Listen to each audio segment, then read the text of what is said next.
Velkommen til dig, og velkommen til endnu et afsnit på vores YouTube-kanal. Jeg er glad for at have dig med. Jeg er glad for, at du har taget tiden ud af den travle hverdag til at se med.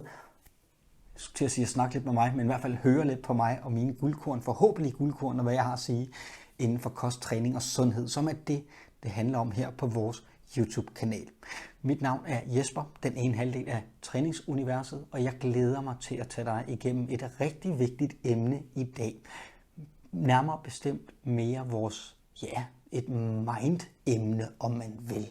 Det er ikke så meget, hvad vi spiser, det er ikke så meget, hvordan vi træner, men dermed stadig et rigtig vigtigt emne i dag. Det, jeg gerne vil bruge lidt tid på at snakke med dig om i dag, det er drop de høje forventninger og jagt succeserne, altså succesoplevelserne. En opfordring, som vil gøre dit liv så meget lettere at være i. Skru ned for de forventninger. Skru ned for dine ambitioner. Og det kan lyde lidt underligt, fordi vi vokser op med, at man skal sætte barren højt, sætte ambitionerne. Men er det nu også så smart? Rigtig mange af os er så ambitiøse, har så høje forventninger til os selv, at vi ofte bider over en alt for stor mundfuld, som vi slet ikke kan kapere. Og så er det i værst tilfælde, at det hele går galt, og at småkagerne ryger på gulvet. Er du stadig ikke helt med på, hvad jeg mener? Jamen, så lad mig tegne et scenarie op. Vi kender alle sammen det her med, nu skal det satme være. Nu skal jeg til at leve noget sundere. Jeg skal til at træne regelmæssigt og meget. Jeg skal til at få min søvn hver nat. Jeg skal til at spise rigtigt. Jeg skal spise bæredygtigt. Jeg skal spise alle de rigtige ting. Jeg skal få mine grøntsager. Jeg skal få min frugt. Jeg skal komme efter dig med alle de ting, jeg skal gøre. Nu skal jeg bare være max sund.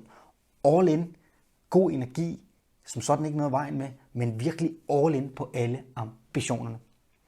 På samme tid, jamen, så er der også en masse andre steder, man også har maks høje ambitioner og forventninger til en selv.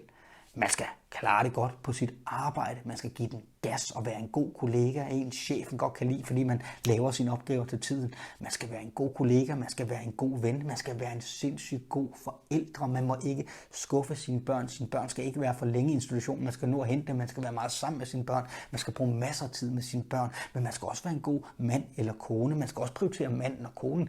Det er også noget, der skal prioriteres. Ens omgangskreds, ens familie, ens forældre skal man også huske at passe på. De har jo trods alt hjulpet en, så det skal man også sørge for at have det godt. Der er så mange ting i vores liv, så mange ting, man kan excellere i, og vi vil rigtig gerne være gode til dem alle sammen. Og for rigtig mange af os, der gør det, vi skruer op for alle knapperne på samme tid. Når vi gør det, så er det, at vi går i overdrive, og så er det, at vi glemmer en helt speciel person. Os selv. Det er os selv, der bliver nedprioriteret. Vi har ikke længere føling, kontakt med os selv, og lige pludselig begynder det hele at krakelere. Lige pludselig kan man ikke længere nå den der træning, man havde sat sig for, eller man kommer senere i seng, end man skulle. Man har heller ikke fået sin frugt og grønt. Jeg kom heller ikke til at købe økologisk. Nu hentede jeg det ene af ungerne lidt senere, end jeg skulle, og jeg kom lidt til at snære af min mand eller kone der. Og lige pludselig begynder alting at rumstere indtil, det i værste tilfælde begynder at ryge helt på gulvet. Man begynder lige pludselig at føle sig utilstrækkelig. Man får fiaskoer, nederlagsoplevelser. Alt sammen noget, der er med til at få en til at føle, at man ikke er god nok, og man simpelthen ikke er tilstrækkelig. Ikke fordi vi har været dårlige mennesker, men simpelthen bare fordi, at vi har haft så høje forventninger og så høje ambitioner, og vi har skruet op for alle knapperne. Og når vi gør det, så er det ofte, at det kan gå helt galt. Hvad er mit råd så til dig? Skru ned. Skru ned for ambitionsniveauet. Skru ned for knapperne. Ja, det er okay, der er nogle af knapperne, der er højt oppe. Dem du virkelig, virkelig prioriterer. Vær en god forældre, den vil jeg ikke gå ned på. Vær en god mand eller kone, den vil jeg ikke gå ned på. Men ikke alle knapper op på samme tid. Ha' nogle af dem op på max, og resten skruer du helt ned for. Det du så gør, det er, at du sætter dig mål, du ved, du kan holde. Ambitioner, som du ved, du kan indfri, så du får succesoplevelser. Du får den der succes af at være god nok og kunne nå det, du sætter dig for. For eksempel med træningen. Hvis du ikke træner lige nu, og du har sat dig for, at du skal begynde at træne, så lad være med at sige, at du skal træne 4 eller 5 gange om ugen. 0 til 5 gange om ugen, det er eddermame en stor forskel. Start småt, start simpelt. 1 gang træning om ugen, det er det, jeg skal. 20 minutter, hverken mere eller mindre, men hver onsdag, der træner jeg i 20 minutter. Gør det et stykke tid. Indfri målet uge efter uge. Få succesoplevelsen med, jeg kan godt, jeg gør det her. Wow, det går godt. Blod på tanden. Efter noget tid, lysten er der til mere. Du kan se, du kan det her. Så skruer man en smule op. Måske ikke træne flere gange om ugen, men måske bare træne længere, end du gjorde før. I stedet for 20 minutter, så træner du en halv time, 40 minutter. Uge efter uge, succes, succes, succes. Jeg kan mere. Ved du hvad? Jeg træner 2 gange om ugen nu. Skru op igen. Indfrier. Øger gradvist i takt med, at man får succes. Det er det, der er hele fidusen. Det er det, der er hele bevæggrunden og hjælper på vores motivation og gør, at du ikke knækker og ikke går fra 0 til 100, men gør ting gradvist. Kosten.